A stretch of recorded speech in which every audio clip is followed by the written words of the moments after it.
वास्तु एक पुरुष की छवि है, मतलब एक पुरुष है और हम उसके आधार पे ही भूमि के द्वारा अपना मकान तैयार करते हैं। उस पसीने से उत्पत्ति हुई थी वास्तु पुरुष की। कुंडली में सबसे पहले गोचर देखा जाता है कि ग्रह, आज भी अगर आप मेरे सामने बैठे हैं तो जितने भी ग्रह हैं वो आपके कहीं ना कहीं गुरु आपका उच्च हुआ होगा, तभी आप एक एस्ट्रोलॉजर के सामने बैठे हैं। देखिए, कुंडली में अगर देखा जाए तो कुंडली का पंचम भाव जो है वो इष्ट देव को डिसाइड करता है कि आपके देवता कौन हैं।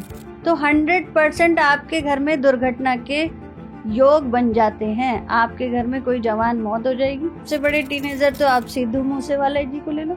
उनके घर का अगर आप मैप खोल के देखो तो उन्होंने एक तो आग्नेय कोण में अपना मेन गेट बनाया हुआ, दूसरी बात जो साउथ वेस्ट है उसमें भी एक गेट खुला हुआ है। साउथ वेस्ट में समझ लीजिए नैऋत्य कोण होता है कि आपका जो पानी, जो आपका धन का फ्लो आ रहा है, मतलब आपका बाहर से पैसे का फ्लो आ रहा है, वो आपका कहीं ना कहीं खत्म हो जाएगा। जैसे कहते हैं ना, हमारे पैसे में तो आग लग रही है, क्योंकि हम उसमें वैवाहिक जीवन और वैवाहिक संबंध निर्धारित करते हैं नई जनरेशन के लिए, तो उसके लिए पूर्व दिशा भी उत्तम नहीं मानी गई है।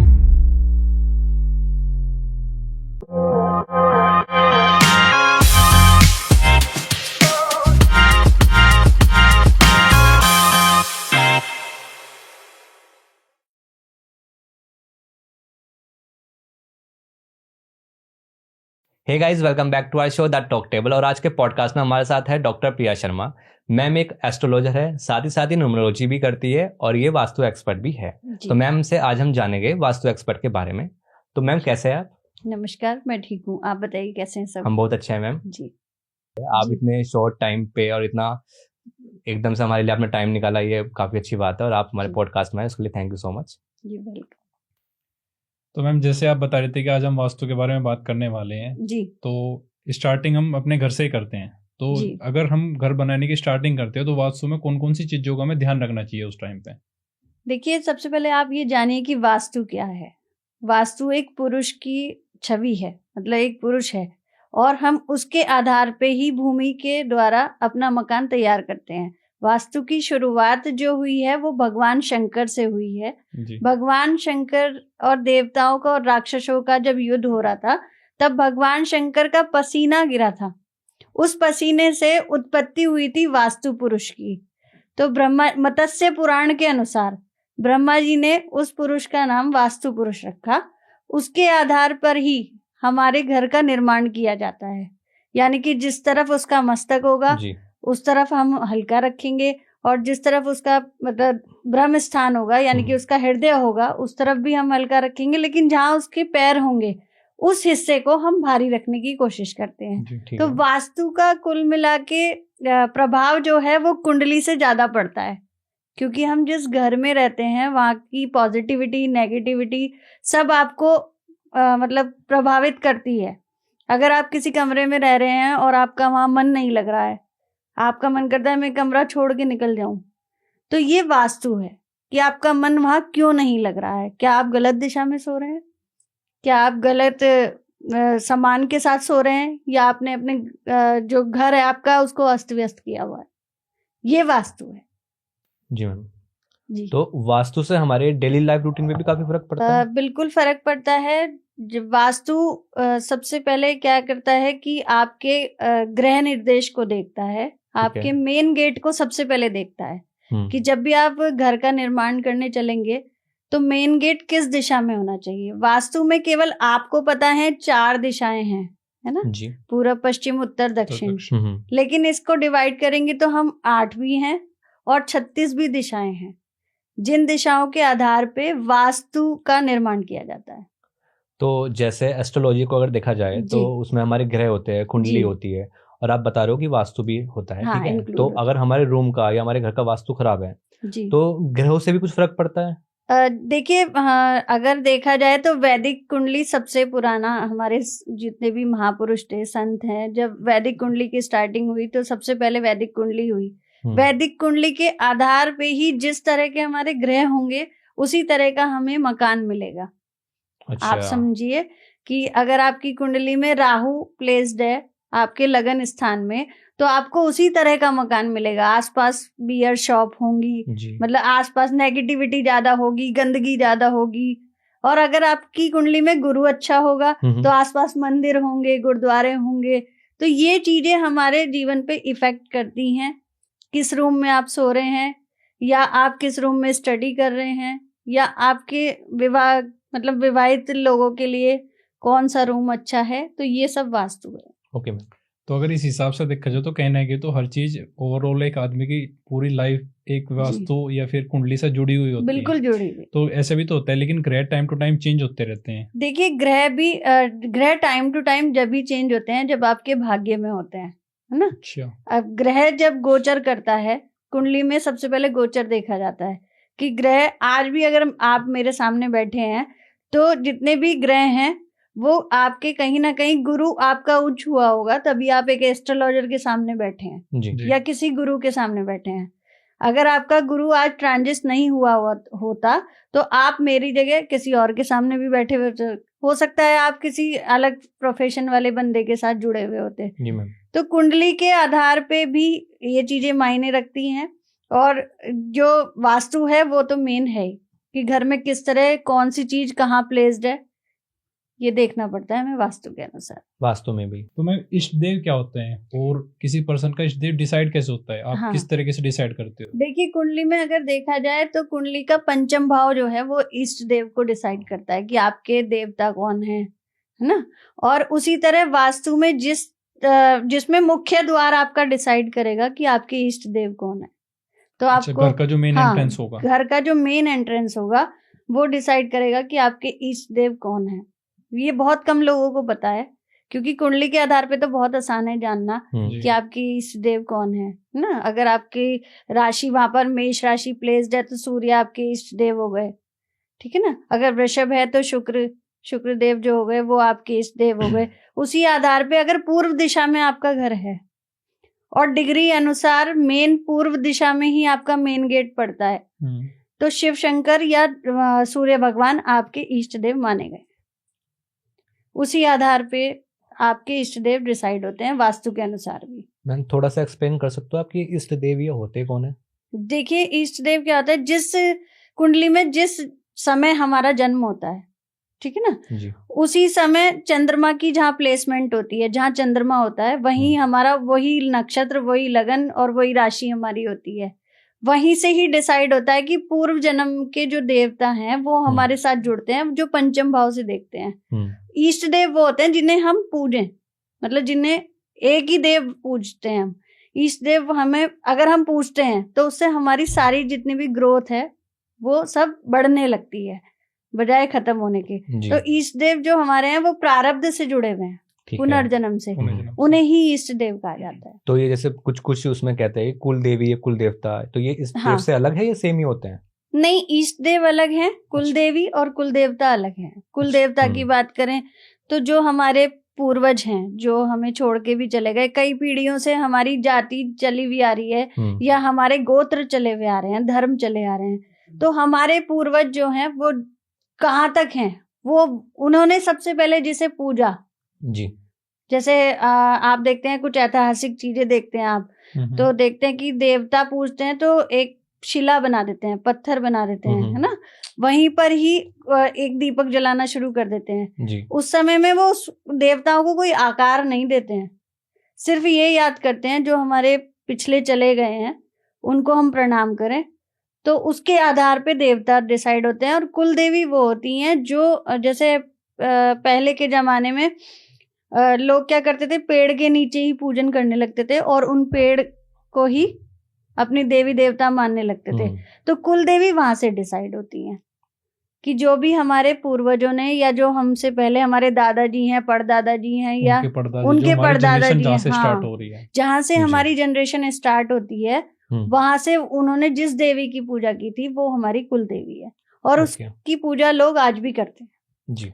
तो जैसे मैम अभी आप बता रहे थे कि जो पूर्व में होते हैं गेट और घर भी, तो उसके हिसाब से हमारे इष्ट देव डिसाइड होते हैं। तो जैसे अगर आपने ध्यान दिया हमारा घर भी पूर्व दिशा में है और गेट भी पूर्व दिशा में, तो इस हिसाब से हमारे इष्ट देव कौन बनेंगे? देखिए अगर आपका पूर्व दिशा में डिसाइड होता है डिग्री अनुसार कि क्या वो सेंटर में है, क्या वो कॉर्नर में है क्योंकि कोण अलग अलग होते हैं। आपने सुना होगा आग्नेय कोण में है, या आपका मिडिल में है, या फिर आपका नैत्रिय कोण में या वायव्य कोण में है। ये 4 कोण 5 कोण बताए गए हैं जी। इसके अलावा पूर्व पश्चिम उत्तर दक्षिण, तो आपका सेंटर में है, वो डिग्री के अनुसार डिसाइड करना पड़ता है कि किस जगह है। अगर सेंटर में है तो सूर्य भगवान की पूजा करने से आपके घर के जो मेन है, मुखिया, आपके फादर हैं या आप हैं या आपके बड़े भैया हैं, अगर वो नित्य सूर्य की पूजा करें तो उनके जीवन में बिल्कुल मतलब आप समझ लिए चमत्कार जैसे प्रभाव होते हैं।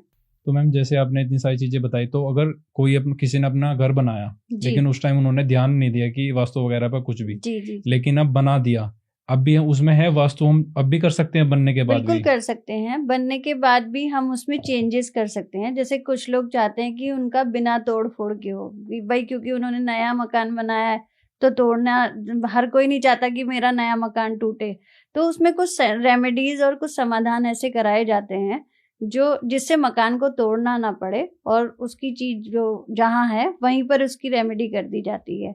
लेकिन कुछ जगह ऐसी होती हैं जहाँ पर टॉयलेट्स गलत बना दिया जाए, या फिर कह सकते हैं कि घर का कमरा मुखिया का गलत बना दिया जाए, तो दुर्घटना होने की संभावना 100% रहती है।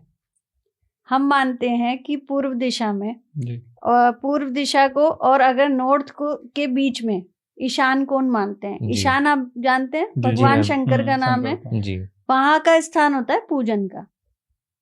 अगर आप उस जगह शौचालय बना देते हैं जी, जहाँ पूजा का स्थान है, अगर आप वहां शौचालय बना देते हैं तो 100% आपके घर में दुर्घटना के योग बन जाते हैं। आपके घर में कोई जवान मौत हो जाएगी जी, समझ रहे हैं, या फिर कोई ऐसा इंसिडेंट हो जाएगा। और आजकल तो कैंसर सबसे ज्यादा, ये समझ लीजिए जितने भी मैंने अभी तक वास्तु विजिट करी हैं, सबसे ज्यादा लोगों के यहाँ ईशान कोण में टॉयलेट होने से डिसीज ज्यादा बढ़ रही है। जितने भी कैंसर रोगी हैं उनके घर में सबसे ज्यादा ईशान कोण में टॉयलेट मिले हैं। तो इस तरह मतलब हेल्थ का भी बहुत जुड़ाव होता है इन चीजों से। तो अपनी चीज जो है व्यवस्थित करने के लिए, जैसे ईशान कोण में अगर मैंने आपको बताया टॉयलेट है तो मैं तुरंत बोल दूंगी इसे तोड़वा दो, चाहे आपने नया मकान बनवाया, चाहे आपने पुराना मकान बनवाया या आपने दोबारा तोड़ के बनाया, फिर भी मैं कहूंगी इस पॉट को हटा दो ना। लोग कहते हैं मैम हम इसे बंद कर दें, इसे यूज ना करें, है ना, ऐसे भी बोलते हैं। तो मैं यही पूछना चाहती हूँ कि अगर आप उसे बंद कर देंगे तो आप उसमें बैठ के खाना खा लोगे, खाना खाओगे, थाली लेके आप वहां चले जाओगे। शौचालय तो शौचालय है ना, जहां आप वॉशरूम जा रहे हो वहां भोजन नहीं कर सकते। तो ईस्ट की जगह पे, ईस्ट की बात कही थी आपने, तो ईस्ट की जगह पे शौचालय बनाना निषेध है। ठीक है, तो अगर उस दिशा में शौचालय नहीं बना सकते तो वहां पर फिर क्या करा जाए ऐसा कि जो सही रहे? देखिए वहां पर हम अपना गेस्ट रूम बना सकते हैं। उस एरिया को हम खुला रखते हैं हल्का सा ना, मतलब कंजेस्टेड नहीं होना चाहिए, भार नहीं होना चाहिए। वास्तु पुरुष का सिर कहा गया है ईशान कोण, ठीक है ना। वहां पर कोई भी ऐसी चीज नहीं होनी चाहिए, नोकीली चीज नहीं होनी चाहिए, भारी चीज नहीं। अगर आपके सोफे भी वहां पर हैं तो कोई ना कोई आएगा बैठेगा, तो उस जगह को हम खाली छोड़ देते हैं। अगर वहां मंदिर नहीं बना सकते, अतिथि गृह बना देंगे, ईशान कोण में बैठने की व्यवस्था, या कोई पानी का फाउंटेन लगा देंगे, कुछ ऐसी चीजें कर सकते हैं। तो जैसे मैम अभी के टाइम में आपने देखा होगा काफी एक्सीडेंट में जो टीनेजर्स हैं उनकी काफी मौत हो रही है, तो ये टॉपिक वास्तु में कवर होगा या नहीं? देखिए बिल्कुल कवर होगा। तो अगर ये हो रही है मतलब जैसे आपके बात, जैसे सबसे बड़े टीनेजर तो आप सिद्धू मूसेवाला जी को ले लो जी, पंजाब में अभी उनकी डेथ हुई है, ठीक है।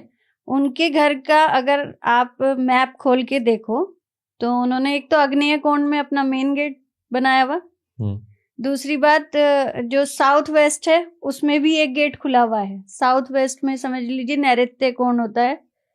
तो ऐसे में आपकी अगर वो ऐसे ना मरते गोली खा के तो एक्सीडेंट से मर जाते। ये भी एक्सीडेंट ही है भाई, उनको गोली लगी। तो घर का सबसे बड़ा, उन्होंने नया ही मकान बनाया था, आपने देखा होगा, मतलब आप तो न्यू जनरेशन के ही हैं। तो सिद्धू मूसेवाला जैसे ये जवान मौत ही हुई है, उनके घर में एक ही बेटा था, है ना। लेकिन वो उन्होंने नहीं माना वहां वास्तु को, ना उन्होंने कोई वास्तु कराया। पंजाब वगैरह में कम कराते हैं अब लोग बिलीव करने लगे, लेकिन कुछ लोग नहीं कराते। तो उनकी जो आप देखेंगे उनकी जो मौत हुई है, ये आयरन ही तो है, मतलब ये समझिए लोहे ही तो है, लोहे की बंदूक से हुई है जी, है ना, उनकी जीप में हुई है, समझ रहे हैं, और उनके हेड में लगी है गोली, आपने देखा हेड में भी लगी और सीने में, चेस्ट में भी लगी, इतना हिस्सा कवर किया। तो ये वास्तु है। जो न्यू जनरेशन के बच्चे जो जिनकी डेथ हो रही है और एक्सीडेंट में मर रहे हैं, अभी आपने देहरादून का भी सीन देखा होगा, वो जो चार बच्चे वो गए हैं, 2 लड़कियां 2 लड़के थे ना, देखा जबकि उनके पेरेंट्स को भी नहीं पता था कि वो घर से निकल रहे हैं जी। ना, ये अकाल मृत्यु है जी। और पेरेंट्स ने कहीं ना कहीं गलती करी हुई होगी। वास्तु बिल्कुल 100%, मैं अगर खुद विजिट पे जाके देख हूँ तो 100% गलत होगा वहाँ वास्तु। जी मैम। तो मैम जैसे बहुत से बोलते हैं कि तुम्हारे पिछले जन्म के कर्म थे जो इसलिए तुम्हारी अकाल मृत्यु हुई, वो कहना सही है या फिर गलत है? नहीं, वो सही है, मैं बताती हूँ क्यों। क्योंकि आधारित तो सब कुंडली पर ही है ना, वैदिक कुंडली पर। तो आपके प्रारब्ध के कर्म ऐसे होंगे जो आपको, आपके पेरेंट्स ने ऐसा मकान बनाया और आपके पेरेंट्स को भी कुछ संतान हानि का श्राप होगा और आपके घर में भी वही प्रतिक्रिया बन गई होगी कि साउथ वेस्ट खराब हो गया होगा या आपका ईशान कोण खराब हो गया होगा। तो वो परिस्थितियां उस आधार, ज्योतिष पूरा एक है, चाहे आप वास्तु ले लो, अंग ज्योतिष ले लो या हस्तरेखा ले लो, तो ये प्रारब्ध का भी कर्म हो गया और वास्तु भी खराब हो गया। तो जैसे अभी आप बात कर रहे थे हम सिंधु मूसेवाला की, अभी आपको पता होगी वे तो एक्सपायर हो गए थे, लेकिन उनके पेरेंट्स को एक अभी चाइल्ड हुआ है, नया चाइल्ड हुआ है। तो अगर जैसे उन्होंने घर में अभी तक कोई चेंजेस नहीं करवाए तो क्या ये कहना गलत होगा कि उस पर भी वो इफेक्ट पड़ेगा? देखिए, पड़ता है, हो सकता है डिसीज हो, उसे कोई परेशानी हो जाए, उसे कोई बीमारी हो जाए, क्योंकि वो बच्चा नॉर्मल नहीं हुआ, IVF से हुआ है ना। एज फैक्टर के अकॉर्डिंग आपने देखा होगा, संतान प्राकृतिक संतान तो नहीं है, ये नेचुरल संतान तो नहीं कहेंगे इसको, IVF से हुआ है। तो ये भी एक दोष है। तो इनको हो सकता है हम तो खैर बहुत बाद में, इनसे पहले बहुत लोगों ने इन्हें सजेस्ट भी कर दिया हो, क्या पता उस चीज पर इन्होंने रेमेडी भी की हो, सिद्धू मूसेवाला जी ने के घर वालों ने इस पे रेमेडी भी की हो, तो इन्हें संतान की प्राप्ति हुई हो, लेकिन इन्हें आगे के लिए अवेयर रहना चाहिए। ओके। अच्छा मैम, जैसे आपने अभी अग्निकोण की बात की है जी, तो ऐसा भी कहते हैं कि अग्निकोण की जो दिशा होती है उसमें किचन नहीं होना चाहिए, उसमें ही किचन होना चाहिए। हाँ। लेकिन ये बहुत जगह सुना है ऐसा। नहीं, अग्निकोण में ही किचन होना चाहिए। अगर किचन, आप अग्निकोण का मतलब क्या है, जहाँ आग प्रज्वलित हो, है ना। तो एक दिशा बताई गई है, पूरब की दिशा और दक्षिण की दिशा, उसके बीच का जो कोना होता है वह अग्निकोण होता है। उस दिशा, क्योंकि जैसे हमने वास्तु पुरुष को अलग अलग पार्ट्स में बांटा है, उसी प्रकार अग्निय कोण बनाया गया, वहीं पर ही रसोई की दिशा होती है। अगर आप वहां पे कोई पानी का स्रोत कर देंगे तो आपको धन हानि होगी, समझ रहे हैं जी? कि आपका जो पानी, जो आपका धन का फ्लो आ रहा है, मतलब आपका बाहर से पैसे का फ्लो आ रहा है, वो आपका कहीं ना कहीं खत्म हो जाएगा। जैसे कहते हैं ना, हमारे पैसे में तो आग लग रही है। तो अग्निय कोण का भी ध्यान रखना पड़ता है। अग्निय कोण में किचन ही बनाई जाती है ज्यादातर, ठीक है। अगर वहां पे हम कोई और चीज, जैसे अगर उस कमरे में आप सोओगे, आपको अग्नि के ऊपर लिटा दो, तो आपका दिमाग कितना चलेगा, मतलब आप गुस्से में भरे रहेंगे ना, सारा दिन गुस्से में भरे रहेंगे। तो अग्निय कोण वाले कमरे में अगर कोई सोता है तो ब्लड प्रेशर की बीमारी सबसे ज्यादा उसको होती है, ठीक है। और हमेशा उस इंसान को, उस जातक को गुस्सा भरा रहता है उसके दिमाग में कि बस कैसे भी करके कोई चीज तोड़ दो या फोड़ दो।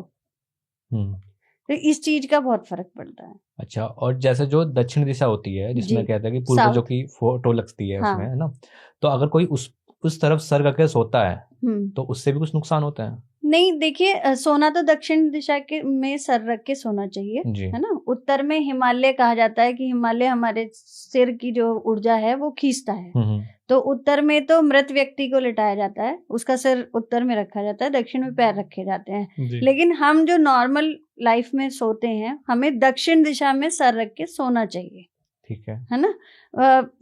क्योंकि दक्षिण दिशा में सिर तो रख सकते हैं, लेकिन आप दक्षिण दिशा वाले रूम पे डिपेंड होता है कि आप उस रूम में सो सकते हैं या नहीं सो सकते हैं जी। तो यहाँ पर हम देखते हैं कि दक्षिण और ये पश्चिम के बीच का हिस्सा होता है नैऋत्य कोण। नैऋत्य कोण में हम ज्यादातर पारिवारिक जीवन जिनका अस्त व्यस्त है उन्हें सुलाते हैं, या किसी वृद्ध व्यक्ति को सुलाते हैं। तो वहां पर सुलाने से क्या होता है कि पारिवारिक जीवन में मतभेद नहीं होते हैं, और जो वृद्ध व्यक्ति होता है वो बीमार होता है वो ठीक होने लगता है जी। ईशान में भी अगर हम वृद्ध व्यक्ति को सुलाते हैं या फिर पूर्व दिशा में सुलाते हैं तो उसका जो स्वास्थ्य है वो बेटर होने लगता है। तो मैम जैसे एक क्वेश्चन है कि जैसे शादी होती है, शादी से पहले काफी लोग अपनी कुंडली वगैरह मोस्टली अब सब मिलवाते हैं, सब मिलवाते हैं, लेकिन कुंडली मिलवाने के बाद भी चीजें ऐसी नहीं होती जैसी होनी चाहिए थी, तो उसके पीछे क्या रीजन है? देखिए इसमें बहुत सारी चीजें हैं। आप समझ लीजिए, पहला तो आपने कहा था प्रारब्ध, है ना, प्रारब्ध में जो लिखा गया वो लिखा गया।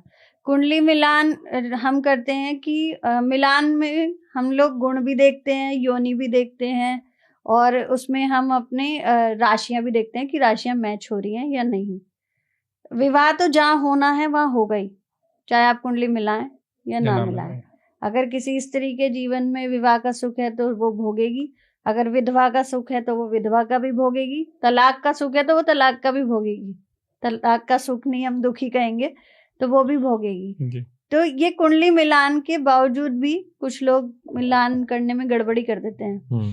कुछ पंडित कहते हैं अरे हो जाएगा, इस राशि में मंगल से मंगल कट रहा है, 36 के 36 गुण मिल रहे हैं, तो ये गलत है।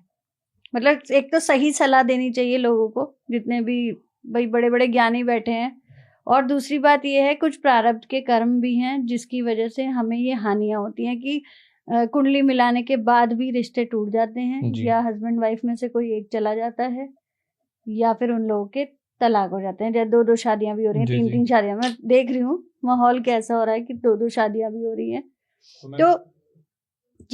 तो वो भाग्य में ही होता है सब जी। तो क्या हम एस्ट्रोलॉजी के थ्रू या फिर किसी भी वास्तु के थ्रू इन चीजों को कहीं ना कहीं एक किसी लेवल तक ला सकते हैं? लाइक अगर हमें पता चल गई कुछ अच्छी घटना या कोई बड़ी घटना होने वाली है, तो क्या हम उसे होने से रोक सकते हैं, उसे टाल सकते हैं? बिल्कुल रोक सकते हो आप। देखिए ग्रहों की अगर कुंडली की बात करें तो ग्रहों पे वर्क किया जा सकता है। हर ग्रह अपना भोग मांगता है जी। ग्रह हम जैसे आप समझिए कि मंगल ग्रह है ना, कुंडली में अगर मंगल और गुरु आपका अच्छा चल रहा है, और वैवाहिक जीवन में मंगल गुरु का अच्छा होना बहुत जरूरी है, और शुक्र आप देखते हैं पत्नी का कारक है। अच्छी पत्नी के लिए शुक्र होना, लग्जरी लाइफ होना, ये सब जरूरी है।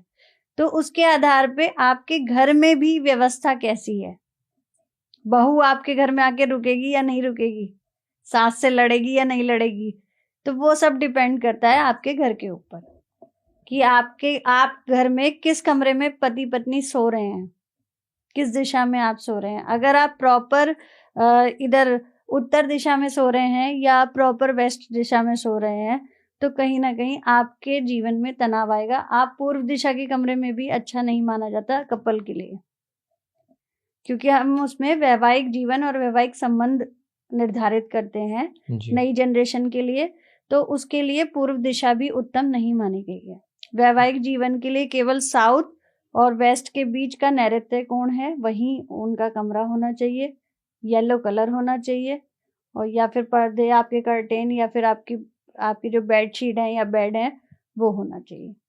तो मैम जैसे आपने बोला येलो कलर होना चाहिए, कलर थेरेपी में आएगा या फिर उसमें वास्तु? देखिए वास्तु में ही कलर थेरेपी ली जाती है ना। वास्तु क्या है कि घर का एक एक कोना, एक एक कण, और एक एक आपका ये सोफा, पर्दे, बेड, ये सब वास्तु में ही आते हैं, ये आपकी कुंडली में नहीं आते जी। ये डिपेंड आपके वास्तु पे ही करते हैं सारी चीजें।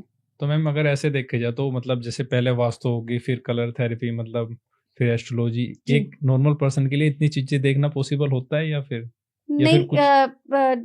देखिए नॉर्मल इंसान के लिए, पहली बात तो नॉर्मल इंसान को इतना ज्ञान नहीं होता, वो किसी ना किसी चीज की सेवा लेता है। आप घर में बैठ के तो स्टडी नहीं कर सकते ना, जाना तो विद्यालय ही पड़ेगा, टीचर तो आपको वहीं मिलेगा। तो आपको जिस क्षेत्र की समझ नहीं है उसकी अगर आप किसी से सलाह ले रहे हैं तो उसमें कोई बुराई नहीं है। जैसे आप नॉर्मल भी मंदिर जाते हैं तो आप प्रसाद भगवान के आगे थोड़ा ना रखते हैं, पंडित जी के हाथ में देते हैं जी मैम। पंडित जी उठा के भगवान को भोग लगाते हैं, फिर वो आपको देते हैं। आपका काम नहीं है कि आप सीधे जाके भगवान को हाथ लगाएंगे। आप किस अशुद्धि से निकल के आए हैं, तो हर चीज के लिए गुरु की आवश्यकता होती है। मुझे आपके काम की नॉलेज नहीं है, तो मैं आपसे पूछूंगी ये माइक कैसे चलता है, कि भैया ये माइक कैसे चलता है, ये कैमरा कैसे चलता है, मैं डायरेक्ट जाके इसमें हाथ थोड़ी ना करूंगी। तो इसलिए हर चीज के लिए आपको कहीं ना कहीं गुरु की आवश्यकता पड़ती है। जैसे बच्चों को अपने माता पिता की आवश्यकता पड़ती है, कहीं भी किसी गली में छोड़ तो नहीं देते आप बच्चों को, तो आपके पेरेंट्स उस चीज को मतलब मार्गदर्शन करते हैं। बट मैम यहाँ पर अगर ये चीज इस तरह से देखी जाए कि अगर आप बोल रहे हो कि पहले से सब चीजें फिक्स है पिछले जन्मों से और हमारे कर्मों से जी।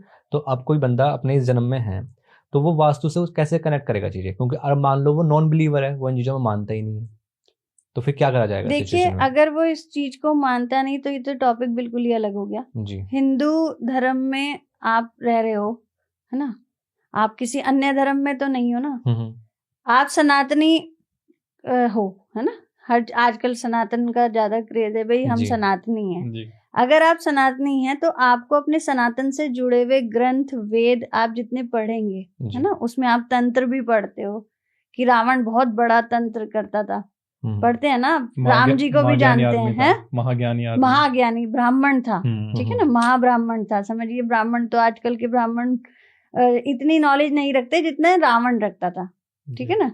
तो आपको अगर आप अपने वेद पढ़ेंगे तो आपको इन सब चीजों में बिलीव करना चाहिए, और जो नहीं करता फिर वो कहीं ना कहीं एक बार तो जीवन में धक्का खाता है, पक्का खाता है, और वो तभी तब उस पड़ाव पे आता है कि मेरे साथ ही ऐसा क्यों हो रहा है। वो जानने की कोशिश करता है, वो खोजने की कोशिश करता है कि मेरी ही किस्मत क्यों खराब हो रही है, मेरे पास क्यों नहीं पैसा आ रहा, जब सारी दुनिया मजे ले रही है तो मेरे पास पैसा क्यों नहीं आ रहा। वहां पर हम उसको ऐसा नहीं बोल सकते कि ये चीज पहले से ही फिक्स है तेरे लिए, तेरे नसीब में इतना ही पैसा है, तो आप उसका निवारण नहीं करेंगे। अगर आपको कोई क्वेश्चन नहीं आ रहा तो आप उस क्वेश्चन को कहोगे कि मेरी तो किस्मत में यही था कि ये क्वेश्चन मुझे नहीं आएगा, या अपने टीचर से पूछने जाओगे, तो वो इंसान निवारण तो फिर अपने कर्मों से करेगा ना। नहीं, कर्म देखिए, कर्म क्या है, कर्म तो हम कर ही रहे हैं। पिछले जन्म में क्या करके आए हो आप? मर्डर करके आए हो है ना जी। इस जन्म में भी मर्डर ही करोगे, तो इस जन्म में आप उस चीज का पश्चाताप करेंगे ना, मेन पश्चाताप करोगे। आप किसी का मार्गदर्शन लोगे, आप कहोगे कि मेरे पिछले कर्म है जिसकी वजह से मैं ये भोग रहा हूं, और ऐसा कुछ बताओ कि मैं इस जन्म में ये ना भोगूं, तो आप उस पे वर्क करोगे। मतलब नॉन बिलीवर के लिए ही कह रही हूँ कि जो ये कहते हैं ना कि ज्योतिष कुछ नहीं होता, वास्तु कुछ नहीं होता, और जो होगा देखा जाएगा, जो बड़े शेर बनते हैं उनके लिए, कि कितने बड़े आप करोड़पति हो, कितने ही आपके पास बॉडीगार्ड हो, जैसे मैंने बताया सिद्धू मूसेवाला, जब टाइम आएगा उसको आप नहीं रोक पाएंगे। समय की बहुत बड़ी लीला है। क्योंकि कुछ मिथ इस तरह से भी होते हैं ना कि अगर हर एस्ट्रोलॉजर या न्यूमरोलॉजर वो कुछ भी बता रहा है, कुछ भी प्रेडिक्ट कर रहा है किसी और के लिए, तो अगर वो किसी और के लिए इतना अच्छा कर सकता है या बता सकता है, तो वो खुद अमीर बन के क्यों नहीं बैठ जाता, खुद इतने पैसे खुद अमीर क्यों नहीं बन।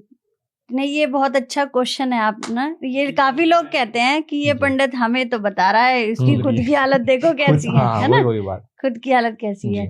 देखो सबसे बड़ी बात रही बात यहाँ पे कर्म की, भोगने तो पंडित को भी है, हमें भी भोगने पड़ेंगे, ज्योतिषाचार्य हैं, हम भी जो करके आए हैं भोग तो हम भी नहीं, लेकिन हम उसका समय समय पे निवारण करते रहते हैं। अच्छा। और जब हम आप जैसे 10 लोगों को बताते हैं तो आपका भी तो दुख सुनते हैं ना, आपके कष्ट भी, आपकी नेगेटिविटी भी तो हम ही ऑब्जर्व कर रहे हैं जी। तो हम एकदम से कैसे सुखी हो सकते हैं? अपने हिस्से का दुख हमें भी मिलेगा। अब आप कोई एस्ट्रोलॉजर देखेंगे, बहुत रईस हैं, BMW में घूम रहे हैं और बड़े बड़े बंगलों में रह रहे हैं, 4-4 गाड़ी हैं उनके पास, ठीक है, वो उनके कर्म है, और उनकी समझिए उनकी स्पिरिचुअल लाइफ है कि उन्होंने इस तरह अपने आप को मेंटेन किया हुआ है। लेकिन कहीं ना कहीं दुख उनके भी जीवन में है, और पंडित के जीवन में भी होता है। पंडित बहुत सुखी होता है क्योंकि ईश्वर के सबसे समीप पंडित ही होता है, नॉर्मल इंसान नहीं होता जी। लेकिन ये जो बोलने का लोगों का तरीका है ना कि अपना तो फ्यूचर देख ले, हमारा क्या बताएगा बिल्कुल, ये बहुत गलत है। कर्म तो सबको भोगने हैं। आज का टाइम थोड़ा सा ऐसा भी है कि एस्ट्रोलॉजर जो है, सब एस्ट्रोलॉजर सही गाइडेंस नहीं देते। हाँ। बहुत से लोग क्या है वो पैसों के फाइनेंशियल उस पे पैसे लेंगे, गलत एडवाइस करेंगे, वो चीजें करेंगे, वहां पे सक्सेसफुल नहीं होती, तो भोगना पड़ेगा।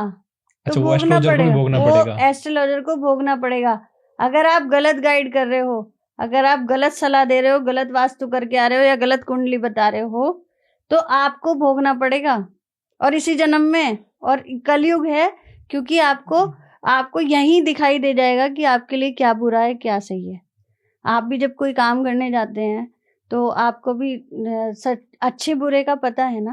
हम किसी को मिसगाइड कर रहे हैं, जैसे मैं इनसे ही बात कर रही थी इनकी कुंडली पे, तो अगर मैं आपको कुछ गलत बता देती हूँ या मैं आपको भटका देती कि नहीं आपका तो इसमें ही फ्यूचर बहुत ब्राइट है जी, लेकिन मैंने आपको क्या दिया कि जब समय आएगा 2030 के बाद, तब आपको इसमें सफलता मिलेगी। तो हमें किसी की चमचागिरी नहीं करनी, हमें किसी का वो नहीं बताना कि हमें अच्छा ही अच्छा बताना है और सामने वाला खुश होके पैसे दे जाएगा। ये सब भोगना पड़ता है। अगर गलत तरीके से आप पैसा कमाओगे तो आप खुद ही भोगोगे। नहीं, अगर मैं नॉर्मल पर्सन हूँ, मुझे नहीं पता कि किस एस्ट्रोलॉजर के पास जाना, तो हम क्या पॉइंट्स है जो नोटिस कर सके जिससे उसकी ऑथेंटिसिटी हम पता कर सके कि हाँ ये चीजें वर्क करेगी। आप 10 मिनट चुप बैठे रहो। सरस्वती जी ने जब एस्ट्रोलॉजर्स को एक वो भी दिया था कि श्राप भी दिया था, समझिए कि 15 मिनट अगर 10 मिनट आपके पास कोई बंदा बैठा है तो पहले तो खुद ही रो देता है आदमी, मेरे साथ ये हो रहा है, वो हो रहा है, ये हो रहा है। तो आप 15-20 मिनट चुप बैठे रहो। 15-20 मिनट आपको ज्योतिष बिल्कुल सच बोलेगा, जो भी बोलेगा, मतलब आपकी बात को पकड़ लेगा कि आप पूछना क्या जा रहे हो। हेल्थ में ये दिक्कत रहेगी आपको, यहाँ ये परेशानी रहेगी, और पिछले समय में आपके साथ ये हुआ। 15 मिनट बाद आप अपनी कहानी का मतलब सुनाओ उसे। 15 मिनट तक चुप बैठे रहो, उससे कहो आप बताओ, मैं आपके पास आया हूँ भाई, मेरी कुंडली ये रही और आपके पास आया हूँ, आप बताइए कि मेरे जीवन में क्या घटित हुआ है, क्या होने वाला है और क्या चल रहा है। वहां से पता चलता है कि वो एस्ट्रोलॉजर कितना सच्चा है, फेक तो नहीं है। फिर आप उस चीज को पॉइंट आउट करेंगे ना। अगर वो कहेगा भाई तेरे जीवन में ये समझ लीजिए पिछले 2 साल में पैसा तेरा डूब गया है जी, आप कहोगे नहीं पंडित जी मेरा तो कोई पैसा नहीं डूबा, बस यहीं पकड़ लो, एस्ट्रोलॉजर को यहीं पकड़ लो। फिर वो कहने लगे कि तुम्हें तो हेल्थ इशू हुआ है, तुम्हारे तो पैर में चोट लगी है। हाँ पंडित जी मेरे तो पैर में चोट लगी है, ये पॉइंट है। तो ये सारी चीजें सिर्फ कुंडली के हिसाब से पॉसिबल होती है, मतलब फ्यूचर में क्या होगा, अभी करंटली क्या चल रहा है, सब कुंडली में मेंशन होता है। देखिए कुंडली तो सब कुछ मेंशन होता ही है, क्योंकि वो जन्म के आधार पे होती है।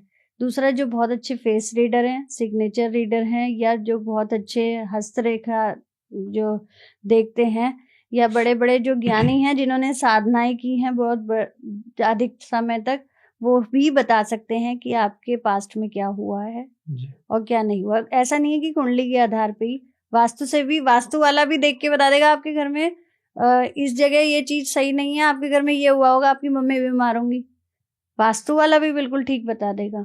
तो विद्या तो अपने में गुण होगी और जो उसमें एक्सपर्ट होगा वो सारी चीज बता देगा। मैम जिसने कुंडली नहीं बनवा रखी हाँ ये मेन पॉइंट है, जिसकी कुंडली नहीं है, पुराने लोगों की कुंडली है ही नहीं, आपकी भी नहीं है। हाँ तो प्रश्न कुंडली के हिसाब से, जैसे आप मेरे सामने बैठे हो तो अभी का जो लगन चल रहा है, जो स्टार्स चल रहे हैं, उनके अनुसार आपको क्वेश्चन आप पूछोगे और हम आपको बताएंगे।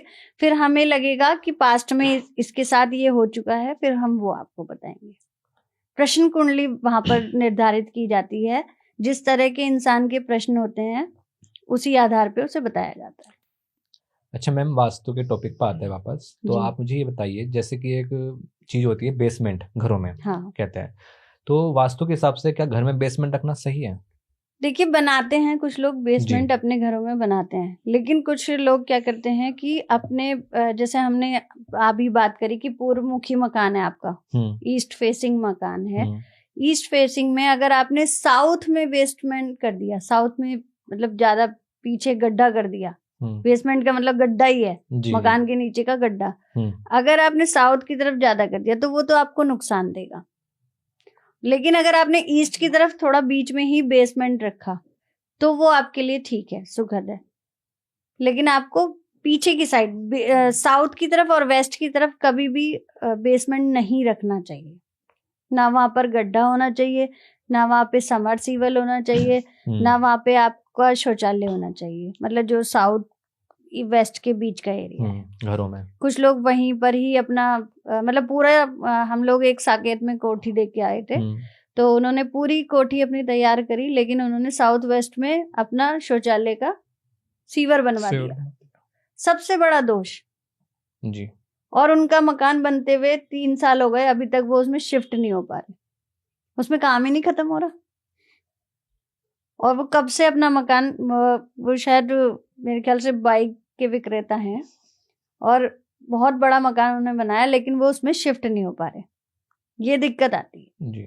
तो बेसमेंट बनाने के लिए आपको कौन सी जगह खुली, क्योंकि वो खुली रहती है, हमें बेसमेंट में अपनी गाड़ियां खड़ी करनी है या कुछ भी करना है ना, कुछ भी बनाना है, तो उस खुले एरिया को आप ईस्ट की साइड या आप नॉर्थ की साइड खुला रखें। अच्छा, और घरों के अंदर मंदिर कहाँ रखने चाहिए, किस दिशा में? जी, घर की अगर हम बात करें तो सबसे अच्छा तो नॉर्थ साइड है, उत्तर दिशा। उत्तर दिशा में आप घर में मंदिर रख सकते हैं।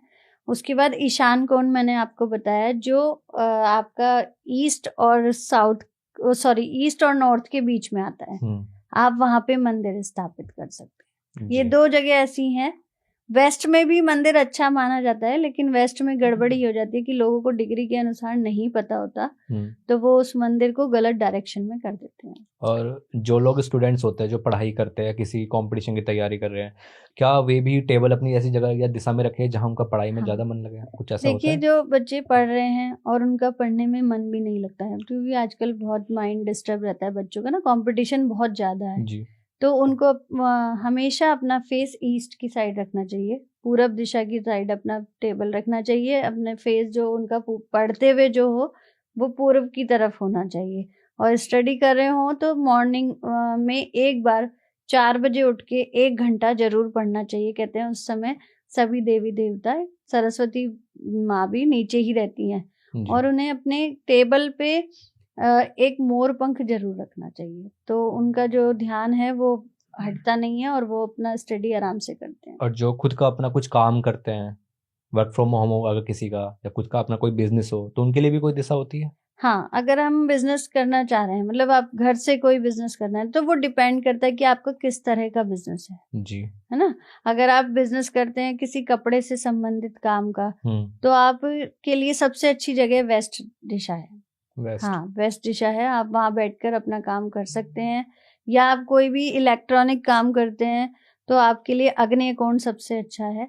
आप कोई भी इलेक्ट्रॉनिक काम कर रहे हैं तो उसका जैसा कहा जाए हमारा डिजिटल मार्केटिंग काम है, पॉडकास्ट एडिटिंग करते हैं, तो ये आपका नेटवर्किंग काम है ना जी। आपका काम है, आपका वाईफाई चल रहा है तो आपका जो काम है ये देश विदेश तक जा रहा है जी, है ना, ये राहु का काम है। तो इसके लिए साउथ वेस्ट का कमरा बहुत बेस्ट होता है, इससे आप तरक्की करते चले जाएंगे, क्योंकि वो आप राहु के पसंदीदा उपकरण से जुड़े हैं ना, जो वो करता है इलेक्ट्रिसिटी को, मतलब इन चीजों को, नेटवर्क को बढ़ाता है। तो आपके लिए साउथ वेस्ट के बीच का नैत्रिय कोण का कमरा सबसे अच्छा रहता है। अच्छा, पूरे घर के अंदर, या अगर कहे कि पूरी लैंड में एक पॉइंट होता है, जैसे बोलते हैं कि कुछ मिड पॉइंट होता है, वो शायद ब्रह्म स्थान, उसका क्या इंपॉर्टेंस है, क्या महत्व है? देखिए, ब्रह्म स्थान को हमारे हृदय से इंडिकेट किया जाता है, मतलब जो चीज हमारे हृदय पे रखी है वो ब्रह्म स्थान है। पूरे घर का मेजरमेंट लिया जाता है और उस मेजरमेंट में जैसे आप समझ लीजिए कि आपका यहाँ पर 20 की लंबाई है आपके घर की, है ना, तो 20 में से हम 10 जहाँ पे आता है वहां मिड पॉइंट हो जाता है आपका, और उस मिड पॉइंट में ब्रह्म स्थान में को बहुत महत्व दिया जाता है। ब्रह्म स्थान पे भी कोई भारी चीज नहीं रखी जाती है, कोई पिलर्स वगैरह, कोई पिलर नहीं होना चाहिए, कोई गाटर वगैरह जो पड़े रहते हैं ना घरों में वो नहीं होना चाहिए। ऐसा होने से क्या होता है कि हार्ट अटैक के सबसे ज्यादा केसेस दिखाई देते हैं। अच्छा, हाँ, या उनकी वॉल बदली जाती है, या उनकी जो रक्त जो पंपिंग है ना वो सब खराब होने लगती है। ब्रह्म स्थान अगर खराब होगा तो घर का लड़का, छोटा लड़का भी परेशान रहेगा। अच्छा, और काफी मिथ्स ऐसे भी फैले हुए हैं कि जो हमारे जीना होता है घर में, जीने के नीचे वॉशरूम वगैरह नहीं होता, लेकिन काफी लोगों के मिलेंगे, वो तो काफी लोगों के मिलेंगे। जीने को भी एक राहु के लिए कहा गया है, तो ये सबसे गलत है। अगर जीने के नीचे आपका वॉशरूम है या आपका ये बाथरूम है जो भी हम लोग यूज करते हैं, तो हम उसको राहु से जोड़ते हैं जीने को, तो जीने के नीचे खाली जगह रखते हैं। अगर होता है तो सबसे ज्यादा जो डिसीज आपको देखने को मिलेगी ना, बवासीर मिलेगी। अच्छा। सबसे ज्यादा पाइल्स की प्रॉब्लम आपको सबसे ज्यादा उन्हीं लोगों को दिखाई देगी। आप चाहे ये आजमा के देख लेना, जीने के नीचे जिन्होंने शौचालय बना रखा है जी, या वॉशरूम बना रखा है या वैसे मतलब बाथरूम बना रखा है, पाइल्स की प्रॉब्लम वहां पे आपको सबसे ज्यादा दिखाई देगी। तो मैम जैसे आपने अभी बेसमेंट की बात करी थी हमने, तो हमने करी थी लेकिन घर वालों की, अगर हम कमर्शियल की बात करें, लाइक कमर्शियल शॉप्स वगैरह, मोस्टली कमर्शियल शॉप्स में आपको बेसमेंट मिलेगा और वो पूरा कंप्लीट ही मिलेगा, तो हाँ। क्या उस पे भी उसका नेगेटिव इम्पैक्ट होता है? नहीं, उस पे उसका नेगेटिव इम्पैक्ट इसलिए नहीं होता क्योंकि उसके ऊपर रहने वाले के ऊपर तो होगा, लेकिन उसके लिए तो वही दुकान उसका वास्तु है ना, वो पूरी दुकान उसका वास्तु है, जो बेसमेंट में जिन्होंने अपनी दुकान बनाई है, तो उसकी व्यवस्था उसी प्रकार कराई जाती है, वो सामान उसी तरह रखा जाता है उसकी दुकान में जिस तरह उसको सूट करता है। डायरेक्शन के हिसाब से हमने उसको कह दिया, उसका कोई माल है, कुछ माल बन रहा है, खाद्य सामग्री बन रही है, तो कच्चा माल कहाँ रखे, पैक्ड माल कहाँ रखे, वो कहाँ बैठे, या वो सामने से ग्राहक आ रहा है तो उसकी सिटिंग एरिया कहाँ पर हो जी, तो हम उसमें वहाँ ये डिसाइड करते हैं। तो मैम जैसे हमने बहुत जो मॉल वगैरह होते हैं इनमें बेसमेंट में पार्किंग होती है, काफी डीप तक होती है, तो इसका भी कुछ इफेक्ट होता है? हाँ, पार्किंग बिल्कुल होता है। हमने बड़े बड़े मॉल्स की और कहते हैं हॉस्पिटल्स की भी वास्तु करी, विजिट्स करी जी। तो कुछ टाइम बाद अगर ऐसा होता है कि बहुत ज्यादा बेसमेंट में आप वो पूरा बेसमेंट में क्या कहते हैं, पीछे का हिस्सा जो है वो पूरा खाली रखते हैं, अगर ईस्ट फेसिंग है तो पीछे का हिस्सा खाली करे, तो थोड़े दिन बाद पता चलता है वो मॉल ही बंद हो गया। अच्छा, हॉस्पिटल कोई चलता चला आया बंद हो गया, क्योंकि बहुत दोष दिखाई देते हैं। अगर आप बेसमेंट में भी जाओ ना, पानी की व्यवस्था कहाँ कर रखी है, कार पार्किंग में कितना वजन वहां पर जा रहा है, वो सारी चीजें मायने रखती हैं वास्तु के अनुसार। तो मैम इतनी सब चीजें शायद ये एक पर्सन के लिए कैसे हैंडल करता होगा? देखिए, जो इतना बड़ा मॉल बना रहा है वो बिना नक्शे के, मॉल की बात नहीं, लाइक जैसे आपने अभी वजन की बात करी, गाड़ी का वजन कितना है जी, अगर कोई पर्सन गाड़ी चेंज करा तो उसकी वास्तु चेंज हो जाएगी उस टाइम पे? नॉर्मल इंसान नहीं, वास्तु चेंज नहीं होगी। वहां पर कितनी गाड़ियां खड़ी हो रही हैं बेसमेंट में ना, आपने 50 गाड़ी वहां लगा दी, लेकिन वहां का भार संभालने वाला वास्तु पुरुष जो है वो 2 ही गाड़ी का संभाल सकता है, तो तुरंत आपके शरीर पे इफेक्ट पड़ेगा। जो मालिक होगा मॉल का उसके ऊपर पड़ेगा। हाँ, अगर उसे कर्जे में डूबना है तो कर्जे में डूबेगा ही डूबेगा। अच्छा मैम, जैसे मान लो कोई भी नया पर्सन कहीं पर प्रॉपर्टी लेने जाता है या घर के लिए लेता है जी, तो ऐसा भी कहते हैं कि पूर्व दिशा की साइड लेना चाहिए मकान। हाँ। उसकी तरफ अगर गेट होता है आपका बहुत अच्छा होता है। एक बोलते हैं कि टी पॉइंट पे नहीं लेना चाहिए, टी पॉइंट पे नहीं, तो उसकी क्यों बोलते हैं ऐसा, क्या रीजन है? देखिए, टी पॉइंट का तो एक रीजन ये होता है कि जो भी मकान टी पॉइंट पे होगा है ना, सबसे ज्यादा परेशानी उसको ही होती है। क्यों होती है? क्योंकि तीनों तरफ से आप सड़क देखते हैं, इधर से भी आ रही है, इधर से भी आ रही है, इधर से भी आ रही है। नेगेटिविटी जो आती है ना, उसको कहीं रुकने का वो नहीं मिलता अवसर, वो सीधी उसके हाउस में प्रवेश करती है।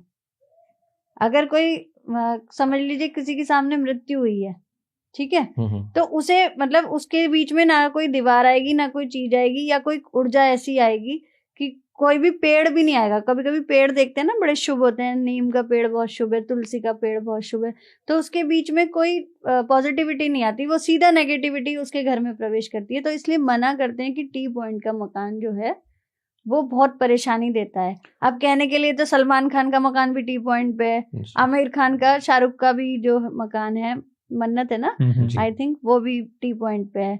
लेकिन कहीं ना कहीं परेशानी, दिक्कत सबके यहाँ होती है। हमें लगता है कि शाहरुख खान, सलमान खान विवाहित ही नहीं है ना, उनके ब्रदर की शादी टूट चुकी 2 बार। तो मतलब सिर्फ पैसा ही नहीं देखा जाता, सारी चीजें देखी जाती हैं। लग्जरी लाइफ जी रहे हैं वो, लेकिन रिश्तों में कितनी खटास है। आप देख रहे हैं उनके बड़े ब्रदर मलाइका जो हैं, वो मलाइका अरोड़ा, उनसे भी कितनी बार रिश्ता टूट गया है, अलग हो गए हैं। तो टी पॉइंट के मकान हम मना ही करते हैं कि टी पॉइंट के मकान आपको नहीं लेने चाहिए। और ईस्ट फेसिंग की अगर बात रही, तो ईस्ट फेसिंग के अलावा देखिए, सभी फेसिंग जो आपके भाग्य में लिखा होगा मिलेगा तो आपको वैसा ही मकान, है ना। अगर दक्षिण का मकान लिखा है तो दक्षिण का ही मिलेगा, और उत्तर का लिखा है तो उत्तर का ही मिलेगा। ये भी कुंडली पे ही डिपेंड करता है कि आपके ग्रह कैसे हैं। अगर मेरी कुंडली में गुरु ग्रह खराब है, ठीक है ना, जुपिटर खराब है, तो मुझे ऐसा ही मकान तो मिलेगा मुझे पूर्वमुखी, लेकिन मुझे उसी दिशा में दोष मिलेगा। लेकिन रेमेडीज तो अवेलेबल होते होंगे ना उस टाइम पे भी? हाँ, रेमेडीज हर चीज की अवेलेबल है। जैसे डॉक्टर के पास जाते हो तो दवाई मिलेगी, नहीं मिलेगी? आप कहोगे भाई मुझे बुखार हो रहा है तो मुझे बुखार की दवाई दे दो डॉक्टर साहब, पहले वो डॉक्टर पूछेगा ना आपको क्या तकलीफ है जी। या वो आप उसके सामने बैठ के, वो ज्योतिष तो है नहीं, आप उसके सामने जाके बैठोगे, वो ये तो कहेगा नहीं भाई तुम्हारे हाथ में दर्द हो रहा होगा इसलिए आए हो तुम मेरे पास, कि नहीं डॉक्टर साहब मुझे तो बुखार हो रहा है। तो दवाई और रेमेडी तो हर चीज की उपलब्ध है, आप कभी भी कर सकते हैं, कहीं भी कर सकते हैं। और जो कोने के मकान होते हैं उनमें? कॉर्नर के मकान में भी यही होता है कि जो जैसे लैंड, हम किसी भी गली में गए और सबसे आखिरी मकान है, उसके बाद गली बंद है, तो वहां पे कहते हैं केतु आपका इंडिकेट करता है। केतु हमेशा अकेला छोड़ देता है कि आपको कॉर्नर का मकान दे देगा। कुछ लोग कहते नहीं, जैसे हम ग्रुप में रहते हैं, चल हट साइड में हट जरा, वो आपको अकेला कर देता है, रिश्तों में भी अकेला कर देता है। इसलिए कॉर्नर का मकान हम मना करते हैं कि कॉर्नर का मकान नहीं लेना चाहिए। जी। अच्छा मैम, जैसे टेम्पल्स होते हैं, ऐसा कहते हैं कि उनमें काफी पॉजिटिव एनर्जी होती है, बिल्कुल होती काफी है, पॉजिटिव माहौल रहता है वहाँ का। बिल्कुल। अगर कोई मकान उसके पास हो तो क्या वो लेना चाहिए? देखिए, जिसकी ये वास्तु में भी ये कहा गया है कि पॉजिटिविटी है मंदिर के अंदर, लेकिन हम गृहस्थ जीवन में रह रहे हैं, हमारा घरेलू जीवन है, शारीरिक संबंध भी होते हैं ना, माता पिता भी रहते हैं, बच्चे भी रहते हैं, इस तरह से हम थोड़े अशुद्धि में रहते हैं। तो ईश्वर के सामने नहीं बैठ सकते, ऐसे नहीं जा सकते, बहुत शुद्धिकरण करके ही हम मंदिर में जाते हैं। तो अगर आप किसी भी मंदिर की चोटी की छाया आपके घर पे पड़ती है तो वो शुभ नहीं मानी जाती। तो आपके घर पे अगर ऐसे आसपास मंदिर की छाया पड़ती है तो कहीं ना कहीं आपके घर में तनाव रहेगा, बीमारियों का आवागमन रहेगा। ठीक है, क्योंकि आप शुद्धि नहीं होते ना उसमें। अच्छा मैम, वास्तु के अकॉर्डिंग जैसे हम मैनिफेस्ट करते हैं काफी लोग, तो मैनिफेस्टेशन के लिए कौन सी डायरेक्शन सबसे बेटर होती है? जैसे एक बोलते हैं कि जगन्नाथ टेम्पल अगर कहा जाए, तो उसको बताया गया कि वो ऐसी डायरेक्शन में है कि वहां जाके आप कोई भी मन्नत मांगो तो वो पूरी होती है। पूरी होती तो इसके पीछे क्या वास्तु का लॉजिक है? देखिए, वास्तु का लॉजिक ये है कि आपने वहाँ के टेम्पल की बात की, तो टेम्पल में तो अलग अलग पद्धति है और वो किस तरह वहाँ उसकी स्थापना हुई है, वहाँ पर कितनी पावर है, कितनी ऊर्जा है। आप यहाँ से महाकाल बाबा जाएंगे, महाकालेश्वर जाएंगे तो वहां भी कुछ मांग के आएंगे। कुछ लोगों की मन्नत वहां पूरी होती है, कुछ जगन्नाथ में पूरी होती है, कुछ केदार बाबा में पूरी होती है। तो ये तो हमारे कर्मों पे निर्धारित है और जो हम अपने ईष्ट को पूजते हैं ये उस पर डिपेंड करता है। वास्तु के अनुसार घर में से कौन सी चीजों में से हमें ध्यान देना चाहिए जिससे हमारी विशेष पूरी हो। सबसे पहले वाणी का बहुत ध्यान रखना चाहिए, ठीक है, क्योंकि आपके घर में कहीं ना कहीं देवताओं का वास भी है। तो आप कैसा बोलते हैं, अगर आप अच्छा बोल के किसी कार्य के लिए बाहर निकल रहे हैं कि भाई मैं जा रहा हूँ और मेरे साथ ये काम हो जाए, तो उस समय आपकी ऊर्जा देखती है कि मतलब घर की ऊर्जा देखती है कि आपका काम होना चाहिए या नहीं होना चाहिए। तो घर के अगर हम कह सकते हैं कि नॉर्थ और ईस्ट में बैठ के थोड़ी देर पूजन करके घर से निकलते हैं। मेन तो नॉर्थ में बैठिए, नॉर्थ में बैठ के अगर आप पूजन करके निकलते हैं तो आपकी वो जो विश, जिस काम के लिए आप जा रहे हैं वो जरूर पूरा होता है। वो ऊर्जा आपकी सकारात्मक होती है। तो ऐसा भी कुछ हो, जैसे बोलते हैं ना कि कुछ मंदिर ऐसी डायरेक्शन में बने होते हैं या फिर हमारे घर में भी कोई ऐसी डायरेक्शन होती है कि अगर आप वहां बैठकर विश करो या कुछ मैनिफेस्ट करो या आप मंदिर में जाके, क्योंकि कहते हैं मंदिर की भी कोई डायरेक्शन होती है कि वो उसी डायरेक्शन में बनने चाहिए। नहीं, जैसे मैंने आपको बताया ईशान कोण में मंदिर बनना चाहिए, नॉर्थ में भी बना सकते हैं, कुछ लोग वेस्ट में बनाते हैं, साउथ में मंदिर कोई नहीं बनाता। आपने देखा दक्षिण दिशा में किसी का मंदिर नहीं होता, या फिर हम दक्षिण दिशा में मुंह करके कभी पूजा नहीं करते। तो अगर हमें ऐसा आभास है कि हमें क्या कोई विश ऐसी मांगनी चाहिए जो पूरी हो, उसके लिए सबसे पहले अपने देवता का आह्वान किया जाता है, देवता की पूजा की जाती है और ज्यादातर हमें ईशान कोण में बैठ के ही अपनी विशेष को मांगना चाहिए, तो वो 100% पूरी होती है। ठीक है, उस डायरेक्शन में ईशान कोण हो गया हमारा पूरब और उत्तर के बीच का कोना जी, वो सबसे पॉजिटिव एरिया है। वहां पे आप 5 मिनट बैठ के मेडिटेशन करते हैं तो आपको बहुत अच्छे फल मिलते हैं। कोई भी काम करने जा रहे हैं तो अगर आप वहाँ 5 मिनट बैठ के जाएंगे तो आपको बहुत अच्छे फल मिलेंगे, चाहे आपका वहाँ ड्राइंग रूम हो या आपका वहाँ मंदिर हो या कुछ भी हो। ठीक है। और वास्तु के अकॉर्डिंग अगर देखें, जैसे कहीं पर कमर्शियल प्रॉपर्टी होती है, बिजनेसमैन होते हैं, वे अपना कुछ भी शोरूम कहे या फिर शॉप कहे, वहाँ पर वॉशरूम बनाना ठीक रहता है? हाँ, बना सकते हैं। वॉशरूम दिशा पे निर्धारित है ना कि दिशा कौन सी दिशा में बना रहे हैं। तो जैसे अब हमने कई मंदिरों में देखे, मंदिरों में वॉशरूम नहीं होते, आपने देखा होगा, मंदिरों में वॉशरूम नहीं बनाते क्योंकि वहाँ देवताओं का वास होता है। लेकिन जहाँ पर हमें सारा दिन रहना है वहां पर आप वॉशरूम बना सकते हैं। अब आप अगर एक बड़े बड़े बिजनेसमैन की बात करें, अगर एक बड़ा बिजनेसमैन हॉस्पिटल बनवा रहा है तो वॉशरूम नहीं बनवाएगा क्या? जी, है ना। मॉल बनवा रहा है तो वॉशरूम नहीं बनवाएगा। तो वो सब नक्शे पे डिपेंड होता है, मैप पे डिपेंड होता है, वास्तु अनुसार उसका नक्शा बनाया जाता है। जैसे हमने बेसमेंट की बात कही, कहाँ बेसमेंट बनेगा, तो वास्तु के अनुसार वो प्रॉपर नक्शा, प्रॉपर्टी या जितनी ये बिल्डिंग्स बन रही हैं, आप देखते हैं दिल्ली, नोएडा या हमारे मेरठ में भी काफी बन गई हैं, तो वो सब वास्तु अनुसार ही बनाया जाता है। दिशा निर्धारित होती है, कहाँ शौचालय बनेगा, कहाँ पे आपका मॉल की शॉप्स खुलेंगी, या आप मॉल में एक ही शौचालय होगा, अलग अलग शॉप में तो नहीं होगा ना, तो वो निर्धारित होता है उसके ऊपर। तो मैम क्वेश्चन था मेरे कि जैसे हम किसी आदमी के डेट ऑफ बर्थ के हिसाब से उसका मतलब नेचर या फिर उसके क्या क्या चीजों का पता लगा सकते हैं सिर्फ डेट ऑफ बर्थ के देखिए, अकॉर्डिंग? व्यक्तित्व का, पूरे व्यक्तित्व का पता चल सकता है। जब हम डेट ऑफ बर्थ की बात करें तो उस पे एक देवता निर्धारित होते हैं, ठीक है ना। जिस भी तरह के का आपका नंबर होगा उस पे एक देवता उसके होंगे। अब आप एक मूलांक को रखेंगे तो एक के मूलांक के सूर्य देवता हैं, ठीक है ना। राशि मेष है तो मेष में हनुमान जी की राशि है और देवता सूर्य भगवान है। तो एक नंबर वाले जितने भी लोग हैं जिनका जन्म 1 तारीख को हुआ है, या टोटल मिला के उनके डेट ऑफ बर्थ में जितनी भी आपकी डेट ऑफ बर्थ है उसमें 1 आता है टोटल मिला के, तो एक मूलांक वालों को हमेशा सूर्य की पूजा, सूर्य की आराधना जरूर करनी चाहिए। तो मैम जैसे 2025 चल रहा है, तो एक बार सारे मूलांक के बारे में बता दीजिए, किसका 2025 अच्छा जाने वाला है, किसका खराब जाने वाला है। हाँ जी, क्या क्या रेमेडीज है जो अगर कोई अच्छा, पॉसिबल है तो हम कर सकते हैं? हाँ, जो एक मूलांक वाले हैं उनको हम सूर्य से इंडिकेट करते हैं ना जी। वो प्रभावशाली होते हैं लोगों की नजरों में और अपने काम को लेके बहुत ज्यादा, मतलब कह सकते हैं कि क्रेजी भी होते हैं कि हमें ये काम करना है तो इसे किसी ना किसी अंजाम पे पहुंचाना है। कोई जैसे आप सूर्य का तेज देखते हैं, सूर्य निकलता है, तो 2025 के लिए क्योंकि मंगल का साल है तो मंगल साथ में विराजमान रहेंगे, तो और ऊर्जा बढ़ेगी, तेज बढ़ेगा, लेकिन गुस्से पे कंट्रोल करना होगा। हेल्थ इश्यूज जरूर आएंगे एक मूलांक वालों के, तो उनको सबसे पहले हनुमान जी की पूजा करनी है।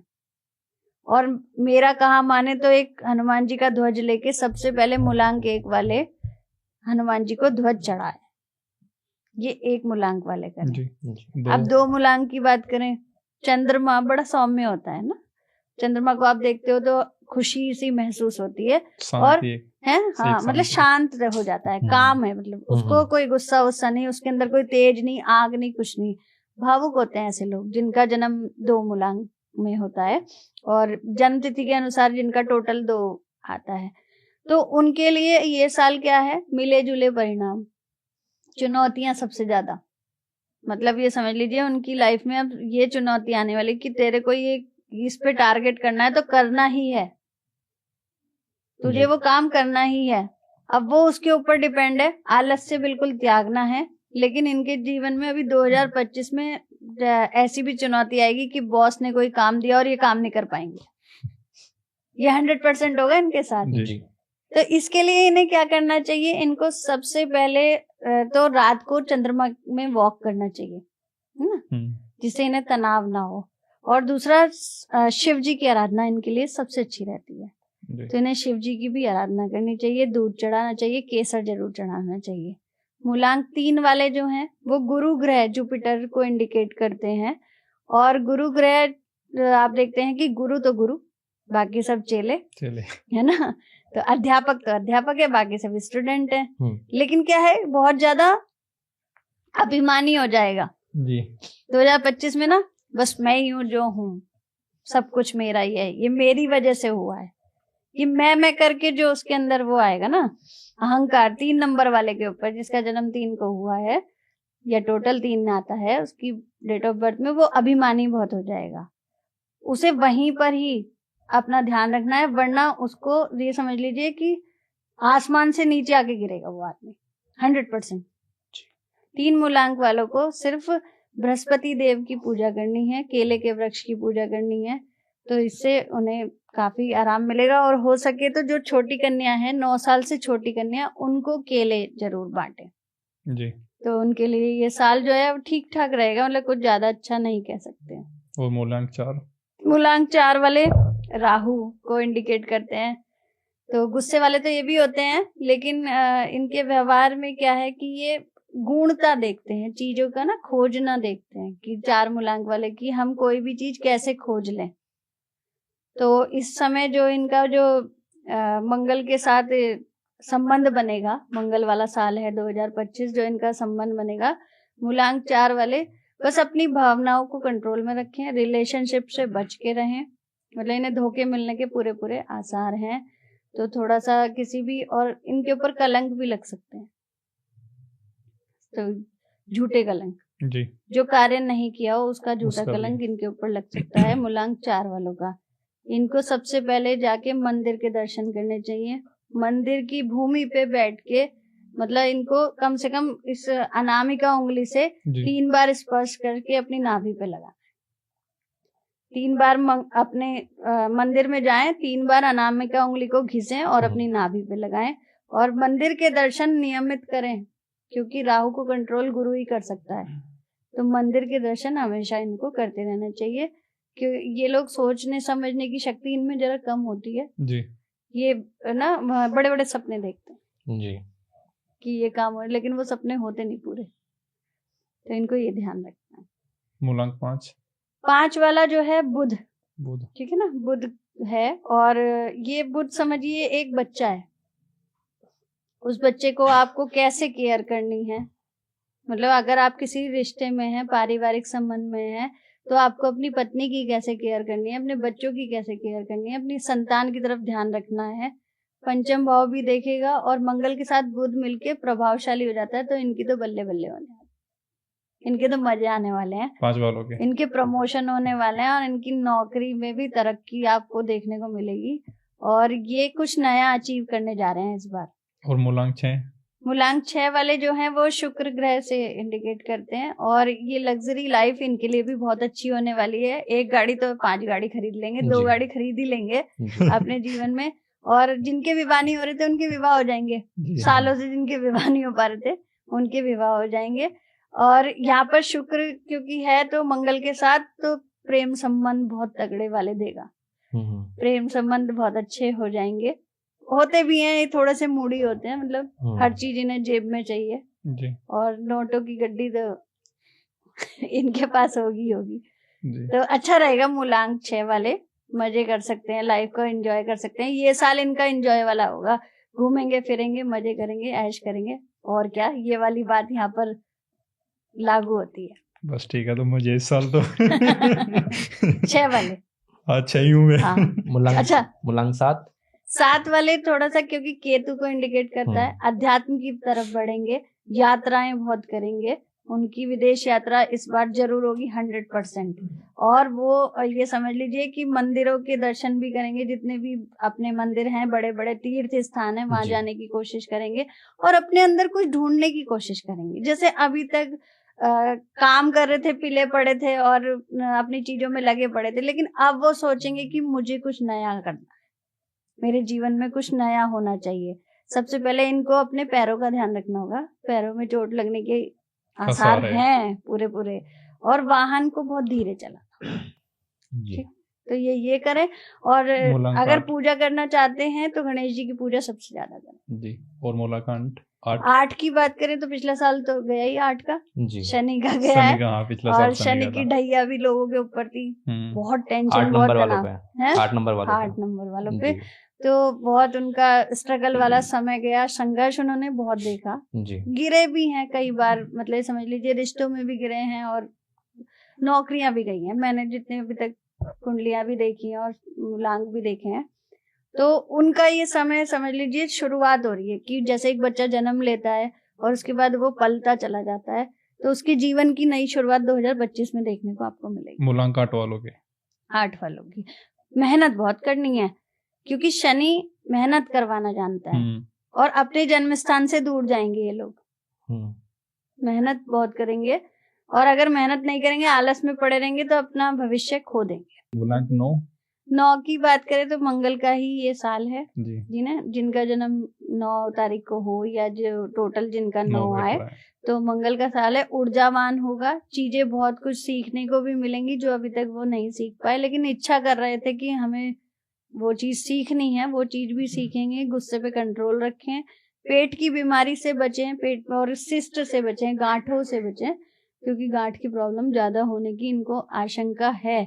और सबसे ज्यादा ये पूजा हनुमान जी की करें, और हनुमान जी के साथ राम जी की स्तुति करना इनके लिए बहुत अच्छा रहेगा।